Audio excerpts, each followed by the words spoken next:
la grabación. Gracias, Señor, por esta oportunidad que tuvimos de estudiar el libro de Gálatas. Gracias, Espíritu Santo, por lo que aprendimos. En el nombre de Jesús. Amén. Hoy es la última lección de Gálatas. Y como ayer leímos estos dos pasajes en Gálatas, donde dice: hermanos, si alguno fuere sorprendido en alguna falta, vosotros que sois espirituales, restauradle con espíritu de mansedumbre, considerándote a ti mismo, no sea que tú también seas tentado. Y después dice: sobrellevar los unos las cargas de los otros y cumplir así la ley de Cristo. Lo que me impresionó más fue que esa palabra sobrellevar, sorprendido, la palabra sorprendido fue la palabra como atrapado, es la palabra atrapado. Y qué interesante que el pecado nos atrapa.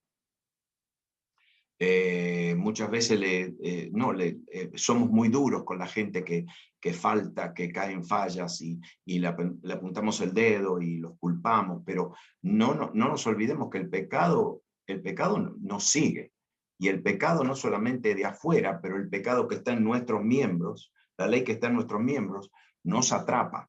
Y acá entonces dice: sobrellevar las cargas de los otros y cumplir así la ley de Cristo. ¿Por qué? ¿Por qué? Porque miren lo que dice el versículo 3, el que sigue. Porque el que se cree, el que es de la opinión, el que supone ser algo, no siendo nada, a sí mismo se engaña. Y esa expresión se engaña en su mente. Es decir, el que se engaña solo. Y ahí anda engañado en su propio mundito, ¿no? Porque todos nos damos cuenta de que no. Y el que se cree, entonces, fíjese cómo es la progresión del pensamiento de Pablo. El que se cree algo no puede ayudar a su hermano a sobrellevar su carga. Es decir, el que se cree algo está engañado. Entonces, ¿cómo va a ayudar a otro? Y ahí aprendemos que aquellos que no desean ayudar a nadie, que no entienden, aquellos que juzgan a los que fallan, ¿sabe por qué? ¿Por qué lo hacen? Porque se creen que son algo. Ahí está. Ese es el asunto. El que rehúsa ayudar, el que juzga, el que culpa, el que se aleja, el que se separa de gente más débil, es porque se creen que son algo, ¿no? El gloriarse no es en el sentido de lo que nosotros hemos hecho por Dios, sino de lo que Dios ha hecho a través de nosotros, ¿no? Pablo dijo que él tenía que gloriarse, si algo tenía que gloriarse era que Cristo, lo que Cristo había hecho en él, ¿no? Romanos 15 dice: tengo pues de qué gloriarme en Cristo Jesús en lo que a Dios se refiere, porque no osaría hablar sino de lo que Cristo ha hecho por medio de mí para la obediencia de los gentiles, con la palabra y con las obras. Es decir, esto lo hizo, Pablo dice, Dios, el Señor me usó a mí, pero lo hizo Él. Entonces, acá miren lo que dice Pablo después: no nos gloriamos por una razón, porque, versículo 5, porque cada uno llevará su propia carga. Cada uno llevará su propia carga. Ahora le voy a enseñar por qué los maestros estudian la Biblia. Le voy a decir por qué. Estos son los momentitos en que aprendemos cositas. ¿Se acuerdan que en el versículo 2 dice: sobrellevad los unos las cargas de los otros y cumplid así la ley de Cristo, ¿verdad? Entonces dice: sobrellevad las cargas. Acá, en el versículo 5, dice: porque cada uno llevará su propia carga. Ok, mire cómo está escrito. La palabra cargas, en el versículo 2, cuando dice que hay que sobrellevar las cargas, es una palabra que significa carga pesada que es difícil de llevar. Esa es la palabra que se usa en el versículo 2. En el versículo 5 es otra palabra para carga. Era la palabra que se usaba al describir un paquete. Cada soldado romano, cuando desfilaba en una marcha militar, llevaba una cosa, un paquetito, que lo estaba llevando como parte de su uniforme, como parte de ser soldado. Y entonces acá, miren lo que dice Pablo. Es un juego de palabras. Dice, nosotros tenemos que ayudar a nuestros hermanos a sobrellevarle las cargas, porque la carga que está llevando es demasiado pesada para que ese hermano lo lleve o esa hermana lo lleve solo. Sin embargo, nosotros todos tenemos algo que cargamos, pero no es de la misma clase. ¿Me entendieron? Son dos palabras totalmente diferentes. Jesús, ¿sabe lo que dijo Jesús de esto, no? ¿Qué nos dijo Jesús? Mi yugo es fácil y ligera mi carga. Pero hay momentos en que hay hermanos en Cristo, hermanas en Cristo, que verdaderamente están llevando una carga pesada, especialmente porque los ha sobrevenido, los ha sorprendido, y esa palabra es enredado también, le ha sobrevenido una falta. Entonces, acá ya el primer principio acá del capítulo 6, donde él ya quiere ser práctico en esto, ¿no? Él quiere ser práctico. Y lo que está diciendo es, nosotros tenemos que entender que cada uno de nosotros llevamos una carga. Y si vemos a un hermano, una hermana, que está llevando una carga pesada porque lo ha sobrevenido, lo ha sorprendido, hay que ayudarlo a sobrellevarla. Con un espíritu de mansedumbre, obvio, para restaurarlo, El versículo 6, entonces, dice, el que es enseñado en la palabra, haga partícipe de toda cosa buena al que lo instruye. Muchas veces este pasaje es usado para manipular. Es decir, a ver cómo lo digo, con mucho respeto. Especialmente la gente que pide mucho dinero, iglesias donde continuamente eso se repite. Este versículo es, el que es enseñado por la palabra, entonces haga partícipe de toda cosa buena al que lo instruye. Le voy a decir lo que significa partícipe. La palabra partícipe es la palabra koinonía, comunión. Entonces acá lo que está diciendo es el que es enseñado por la palabra, comparta comunión. Sí, es decir, parte de compartir algo bueno también, obviamente, hay que, a nuestros pastores, a nuestros ministros, hay que costearle sus gastos, su vida. Pero acá no, esto no es obligación, no se olvide que Pablo está en contra de la ley, en contra de cosas que decimos, así se hacen las cosas, esto es una regla que tenemos que... No, acá él está hablando y usa la palabra koinonía, es decir, qué importante es compartir en común con los que te enseñan, y no solamente financieramente, pero muchas veces los que están ministrando, lo que necesitan es una palabra de ánimo. Compartir algo bueno, ¿no? Entonces, el versículo, y miren, estos versículos han sido torcidos, porque el versículo 7 dice, no os engañéis, Dios no puede ser burlado. Ahora, ¿cuál es el contexto de todo esto? ¿De qué está hablando Pablo? Dios no puede ser burlado por los religiosos, por la gente que creyendo que pueden ser religiosos externamente, pero su corazón dice otra cosa.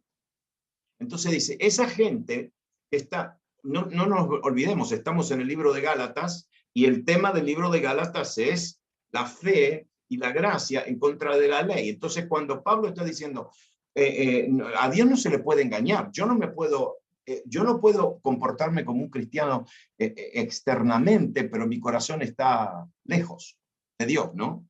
Entonces dice, porque todo lo que el hombre sembrare, eso también segará. Sí, sí.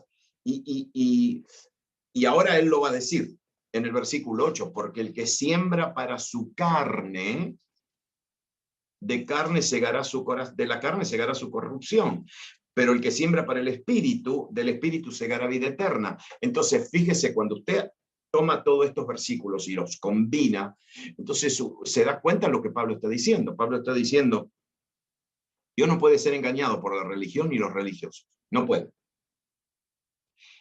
Porque todo lo que el hombre hace, si siembra en la carne, en la religión, en los esfuerzos humanos, y acá tiene que ver un poquito con la gente que quieren ser cristianos, pero por apariencia, para que la gente lo admire, pero su corazón no es. A Dios no se le puede burlar. A mí me gusta la expresión de David en el Salmo 139 que dice, no, mi embrión vieron tus ojos, es decir, Dios me conoce de mi embrión, y en tu libro estaban escritas todas aquellas cosas que fueron después formadas, sin faltar una de ellas. ¿Qué voy a confundir a Dios? ¿Qué voy a engañar a Dios? No hay cosa, Hebreos dice, no hay cosa creada que no sea manifiesta en su presencia. Antes bien, todas las cosas están desnudas y abiertas a los ojos de aquel a quien tenemos que darle cuenta. ¿Entienden lo que Pablo está diciendo? Le está diciendo a los religiosos, le está diciendo a los judaizantes, le está diciendo a los pobres hermanitos gálatas que estaban creyéndole a esta gente, y esta gente los querían circuncidar, le querían meter la ley judía, y estos hermanos eran gentiles. Estos hermanos no eran judíos, eran gentiles, pero esta gente había venido con todo el cuento de la Torá y de las 613 leyes, y encima con la tradición, que es todavía peor, la tradición judía, ¿no? Entonces él le dice a estos hermanos, si ustedes siembran en eso, en la carne segará corrupción. Corrupción es una palabra muy fuerte, porque la corrupción implica algo que se degenera, algo que se pudre. Y eso es la religión. Le puedo dar tantos ejemplos, pero ustedes saben que cuántas veces yo he estado en lugares, en iglesias, de esas iglesias de la vieja guardia, y esos hermanitos que tienen reglas para todo y leyes para todo y juzgan a medio mundo. Y no, cuando uno le comparte a esos, porque son hermanos en Cristo, hermanas en Cristo, y uno le habla con una palabra de fe y que le cree, ¿sabe cómo reciben la palabra? Mire, le voy a decir cómo reciben la palabra. La palabra de fe. La palabra de fe, la palabra de gracia, la palabra linda, la palabra que inspira. ¿Sabe cómo la reciben? Así. Ahora, háblele acerca de juicio, del pecado de todo el mundo, háblele de la severidad de Dios, que Jehová, que esto, que lo otro. No, se gritan. Pero cuando uno le dice una palabra de fe, una palabra de confianza, de creerle al Señor, así. Y ahí uno se da cuenta que aunque esos hermanos hacen 49 años que son creyentes,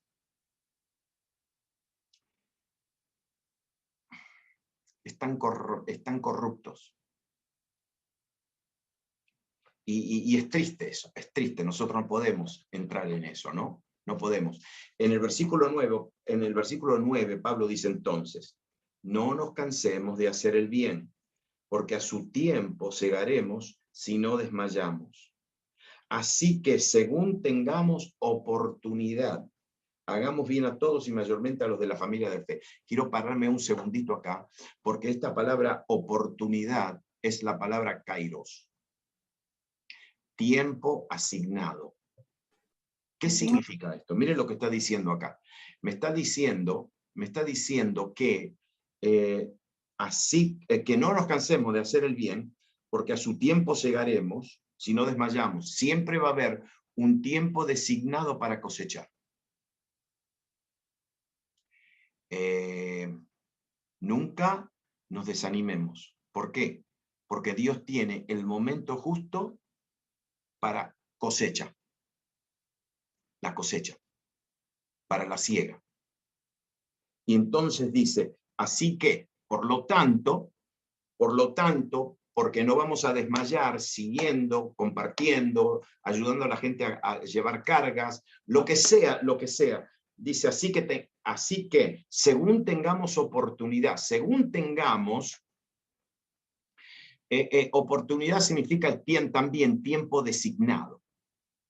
Hay momentos en que nosotros entramos en momentos designados para ayudar a alguien. ¿Sabe lo que significa eso? Aquí usted no sabe. Que hay que tener discernimiento cuando uno ayuda. Porque hay momentos en que no. Yo tengo un problema grande porque yo quiero ayudar a todo el mundo. Aquellos que tenemos ese corazón de ayudar, y entonces mi esposa tiene más discernimiento que yo, y muchas veces, ¿sabe lo que ha sucedido? Que yo quiero ayudar a alguien que no se merece ser ayudado. ¿Por qué? Porque posiblemente está en un momento donde Dios lo está disciplinando. Y lo peor que se puede hacer con una persona que está siendo disciplinada por Dios es ayudarla. Entonces, como que hay que discernir el tiempo. Por eso, yo no estoy hablando de ayudar a alguien porque se le rompió, qué sé yo, la bicicleta. No, yo estoy hablando de, Pablo está acá lo que dice mayormente a la familia de fe, es decir, ayudarlo a sobrellevar una carga, ayudarlo espiritualmente. Hay momentos de que no tenemos que ayudar, hay momentos que tenemos que reprender, por ejemplo. Hay momentos que tenemos que decir verdades, ¿no? Entonces, acá, segunda de Juan dice así, mirad por vosotros mismos para que no perdáis el fruto de vuestro trabajo, sino que recibáis galardón completo. Entonces, nosotros ya sabemos que todo lo que hacemos por los hermanos de la familia de fe, vamos a recibir nuestro galardón. Primera de Corintios 3 dice, y el que planta y el que riega son una misma cosa, aunque cada uno recibirá su recompensa conforme a su labor. Todo lo que hacemos en el reino tiene recompensa. Algunas veces tenemos que esperar. Tenemos que esperar. Y entonces Pablo, mire la expresión de Pablo en Hechos.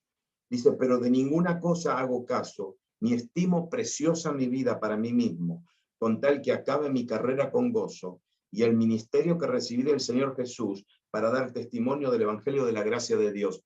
Pablo dice, yo no le hago caso a nada, ni estimo preciosa mi vida. Yo lo único que quiero es acabar la carrera, terminar la carrera. Conclusión del libro. Mire lo que dice en el versículo 11. Mirad con cuán grandes letras os escribo de mi propia mano. Claro, ¿se acuerdan que dijimos que Pablo sufría de los ojos? Y en esta ocasión, cuando le está escribiendo a los Gálatas, Pablo aparentemente estaba solo. ¿Por qué? Porque no tenía un escriba. Él generalmente tenía un escriba que le escribía, él dictaba, pero en esta ocasión dice, yo tuve que escribir esta carta, yo por mí mismo, y tuve que escribirla con grandes letras, porque ustedes saben que Pablo habla del aguijón de la carne, ¿no? En la carne. Y le habían, pobrecito, dando tantos golpes y lo habían dejado como muerto y pasó tribulaciones y persecuciones y abuso. Y aquí llegamos a la conclusión de que el problema de Pablo era su vista, estaba casi ciego. Y entonces él tiene que escribir con letras grandes, pero dice, versículo 12, todos los que quieren agradar en la carne, estos os obligan que os circuncidéis solamente para no padecer persecución a causa de la cruz de Cristo. ¿Sí? ¿Sabe quién estaba hablando acá? Alguien que había padecido persecución por la cruz de Cristo. Sí. Entonces él dice, esos que los quieren hacer religiosos, esos no desean agradar a Dios. No, mentira. Esos desean agradar a otros, a otra gente, pero les obligan a ustedes a que se circunciden solamente porque no quieren sufrir persecución a causa de la cruz de Cristo. Entonces Pablo dice, como lo estoy sufriendo yo, como lo sufrí yo. ¿No ve que no estoy casi ciego? Jesús lo dijo claramente, guardaos de hacer vuestra justicia delante de los hombres, para ser visto de ellos. De otra manera, no tendréis recompensa de vuestro Padre que está en los cielos. El que quiere una recompensa de la gente, de los que nos están mirando, ok, sí, muy bien, la recibiste, pero ahí se quedó tu recompensa, la recompensa de la gente. Pero los que entendemos esto no queremos la recompensa de la gente, queremos la recompensa de nuestro Padre que está en los cielos, ¿no? Versículo 13 dice, porque ni aun los mismos que se circuncidan guardan la ley, pero quieren que vosotros os circuncidéis para gloriarse en vuestra carne. Lo que estaba diciendo Pablo es, estos judíos quieren que ustedes se hagan todos judíos y se circunciden, ¿para qué? Para gloriarse, para decir, nosotros hicimos a esta gente prosélitos, los convencimos. Versículo 14, ahora son los versículos pesados de Pablo, donde dice, pero lejos esté de mí gloriarme, sino en la cruz de nuestro Señor Jesucristo, por quien el mundo, la palabra mundo es la palabra cosmos, y cosmos es el sistema en el que reina Satanás, el príncipe de este mundo. Entonces Pablo lo que está diciendo es, por quien el mundo, el sistema, me es crucificado a mí, y yo soy crucificado al mundo. Es decir, crucificado significa muerto. Dice, yo al sistema no. No solamente sistema, aquí está hablando del sistema religioso, el sistema económico, el sistema político. Dice, yo estoy crucificado a eso. Yo estoy muerto. Y lo único que yo me glorío en que Jesús en la cruz me redimió, me compró, perdonó mis pecados. Esa es mi única gloria. En el versículo 20 de Filipenses 3, él lo explica mejor. Dice, porque nuestra ciudadanía está en los cielos, de donde también esperamos al Salvador, al Señor Jesucristo, el cual transformará el cuerpo de la humillación nuestra para que sea semejante al cuerpo de gloria suya, por el poder con el cual puede también sujetar a sí mismo todas las cosas. Es decir, Pablo está diciendo, yo estoy muerto a este sistema. ¿Por qué? Porque yo no soy ciudadano de este sistema. Esto es muy grande para un judío decir esto. ¿Sabe lo que está diciendo? Está diciendo, mi ciudadanía no está en Israel. Mi ciudadanía no es mi ciudadanía judía, hebrea. Mi ciudadanía está en los cielos. Mi ciudadanía está en los cielos. Es muy difícil esto, hay que entenderlo porque nosotros como gente de naciones, nosotros nos cambiamos de ciudadanía, nos cambiamos de esto, nos mudamos acá y pero el que tiene una ciudadanía en el cielo no lo cambia. Nosotros somos ciudadanos del cielo. Amén. El sistema del mundo. Entonces, ¿qué está diciendo Pablo acá? Está diciendo que el mundo no me va a tocar, que yo soy un espíritu flotante, que soy como un ángel. No, el mundo, el sistema nos va a influenciar. Pero ¿sabe lo que él te está diciendo acá? Que ese sistema no tiene ni poder ni autoridad para aquel que está en Cristo Jesús. No tiene. Esto no quiere decir que no vamos a ser tentados. Esto no quiere decir que vamos a sentir la opresión y los golpes y las ofensas de este sistema. No, lo vamos a sufrir, pero ¿sabe qué? Este sistema no tiene ninguna autoridad sobre nosotros. Hoy hay cristianos que están en plena paranoia. Paranoicos por todos lados. Hoy que la vacuna, que esto, que el otro, que va a pasar. No nos preocupemos. Nosotros, el sistema de este mundo a nosotros no nos toca. Amén.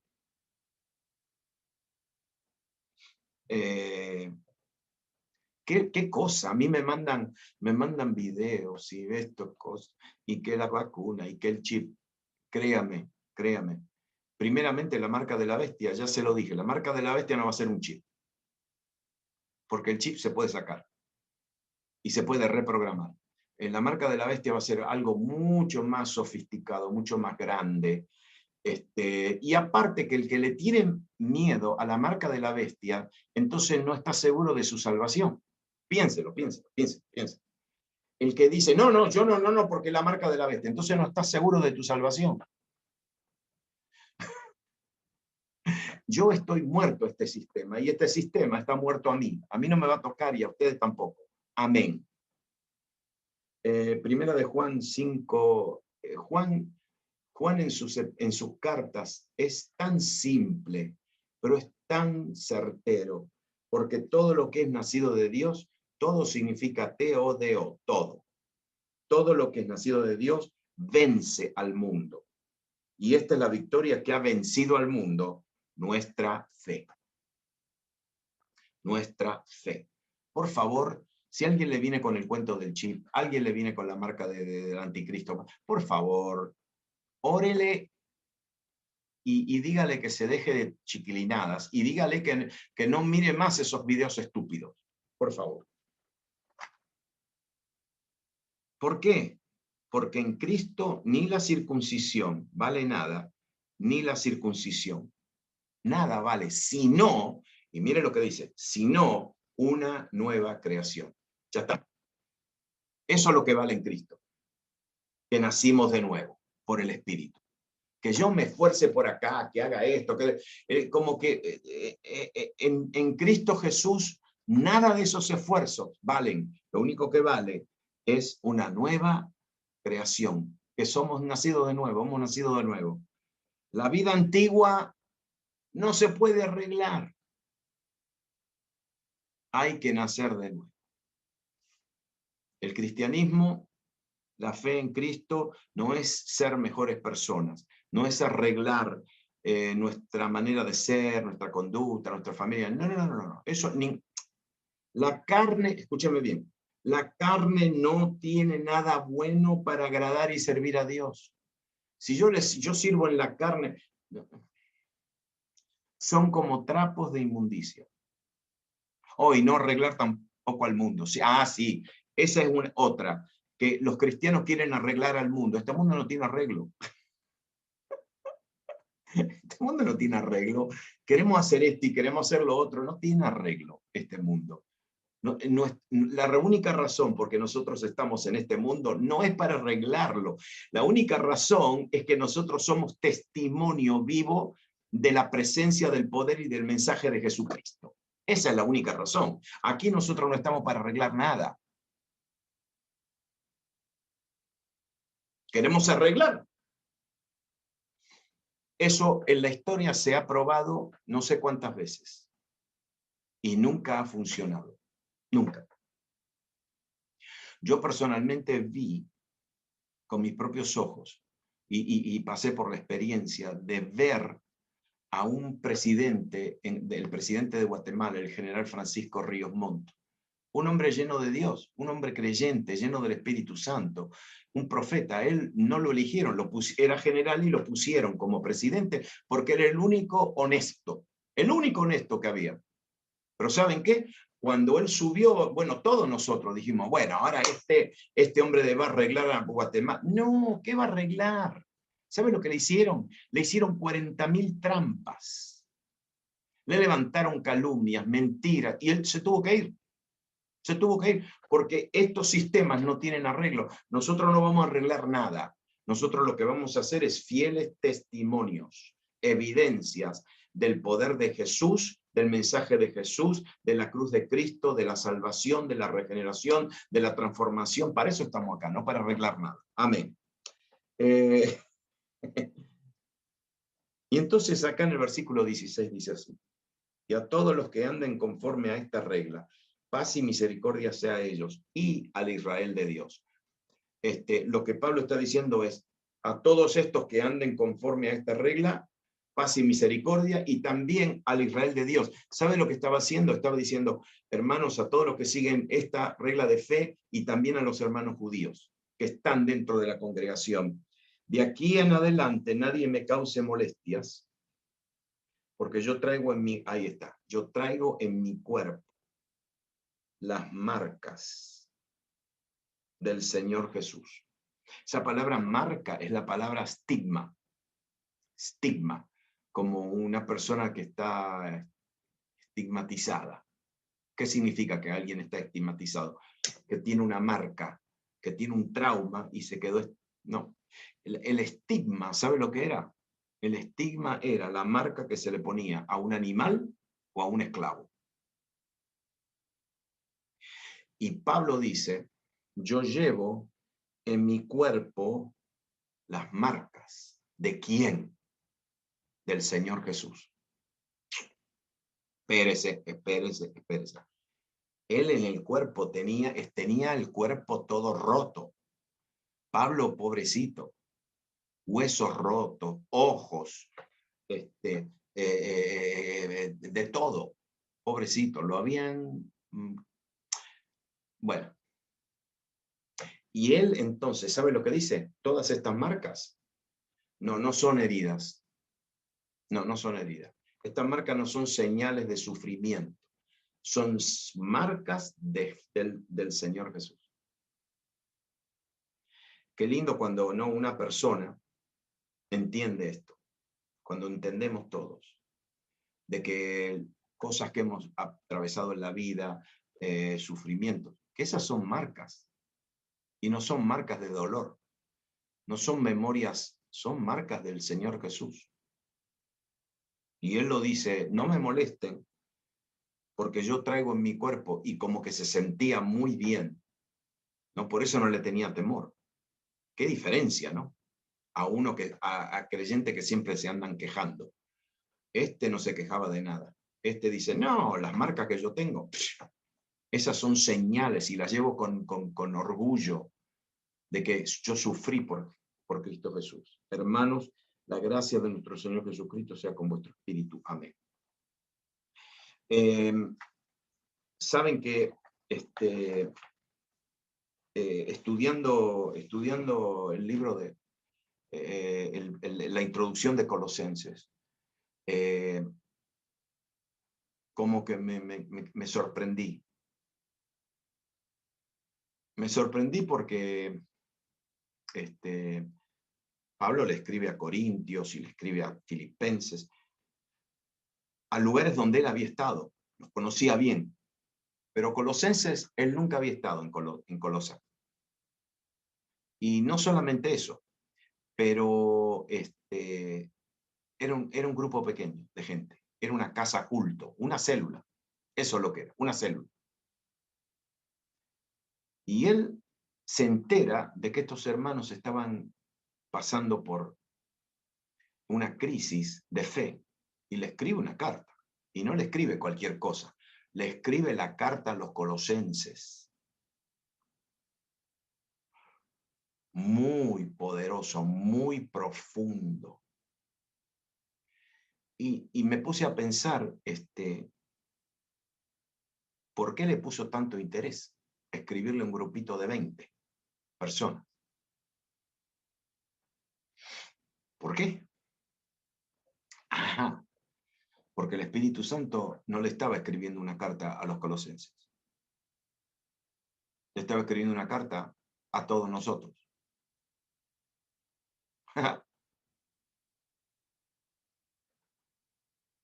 Porque esa palabra, todo lo que él escribió, es para hoy. Todo lo que estos hermanos en Colosas estaban pasando, nos está pasando hoy. Y después el viernes, si ustedes sintonizan, después ustedes van a ver, pero con los Gálatas, igual. Pablo le puso un interés y una profundidad a escribirle a estos hermanos de Galacia. Y uno se pone a pensar, pero estos son tratados teológicos profundísimos, escritos a un grupito de hermanos. Las iglesias eran muy pequeñas en el tiempo de Pablo. Después crecieron, ¿no? Después crecieron mucho. Pero el tiempo de Pablo, la iglesia estaba pasando por tribulación, persecución, era un grupo pequeño de gente. ¿Y sabe por qué? Porque el Espíritu Santo, cuando le estaba dando esta revelación a Pablo y a Juan y a Pedro y a Santiago, no era para ese grupito, era también para todos los que siguieron hasta el día de hoy. Hasta el día de hoy. Y ese es el poder de la palabra. El poder de la palabra, que es, no se olviden, espíritu y verdad. ¿Qué significa? Nosotros sabemos que la palabra es verdad. Sabemos, verdad. Amén. Pero no se olviden, es espíritu. Espíritu. Entonces, si la palabra es verdad, pero también es espíritu, cuando algo es espíritu, no se somete a las limitaciones del tiempo, no se somete a las limitaciones de espacio, no se somete a ese espíritu. Espíritu. Entonces, Dios da una palabra, un espíritu. Espíritu significa soplo, aliento. Cuando Dios entonces da una palabra de aliento, de su aliento, esa palabra es espíritu y verdad, corre y nos está alcanzando hasta el día de hoy.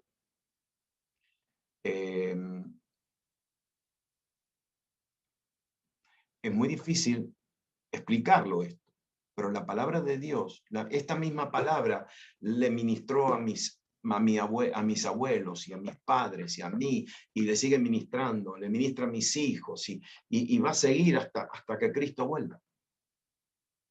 Y por eso necesitamos el ministerio del Espíritu Santo. ¿Por qué? Porque yo puedo leer la Biblia, pero el Espíritu Santo es la que aplica esa palabra a mi vida. Es espíritu y después aplica la verdad. Hermanos,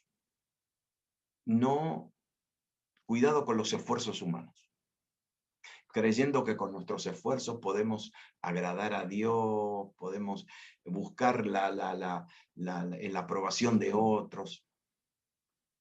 El creyente no, cuando entiende esto, camina en libertad, porque no camina para no agradar a otros, y camina sabiendo que yo, ¿sabe una cosa? Cuando hablo de estas cosas y estoy predicando de un púlpito, yo hago una pregunta. Le digo, hermanos, ¿cuántos de ustedes quieren agradar a Dios? Levanten la mano los que quieren agradar a Dios. Y claro, todo el mundo levanta la mano, claro. Pero ¿saben cuál es la respuesta? No se puede. Ninguno de nosotros podemos agradar a Dios. ¿Sabe por qué? Porque Jesús ya lo agradó en nuestro lugar. Entonces el Padre está agradado con todos nosotros. ¿Y por qué? Porque su Hijo lo agradó en mi lugar. Entonces, agradar significa no tener gracia. Él, por Cristo Jesús, yo soy acepto en el amado. Aceptado. Tengo gracia, tengo acceso, tengo libre acceso, tengo herencia, tengo promesas, tenemos. ¿Y por qué? ¿Por algo que nosotros hemos hecho? No. Todo fue hecho por Jesucristo en la cruz. Y al final, a las 3 de la tarde, cuando Él dijo, consumado es, consumado fue. Amén. Y a la obra de la cruz no se le puede agregar nada. El que le agrega algo a la obra de la cruz, ¿sabe cómo se llama eso? Otro evangelio. Capítulo 1. Eso es una de las primeras verdades que aprendimos. No le podemos agregar nada al evangelio. Y usted va a decir, ¿y qué evangelio? El evangelio que predicó Pablo, dice, el evangelio de la palabra de gracia, el evangelio de la gracia. Ese fue el evangelio que él predicó. Y ese evangelio no cambió, no cambió. Bueno, entonces, ahí, a ver, alguien ¿sabe qué? Vamos a hacer algo. El lunes, entonces, el lunes, yo sé que algunos de ustedes tienen preguntas.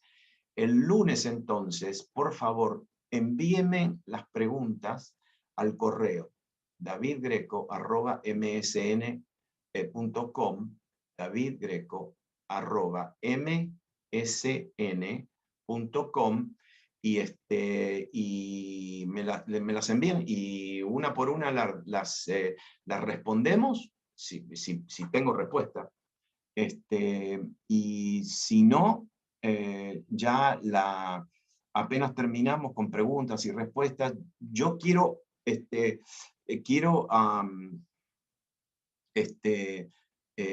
irme al Antiguo Testamento y mostrarles a ustedes algo.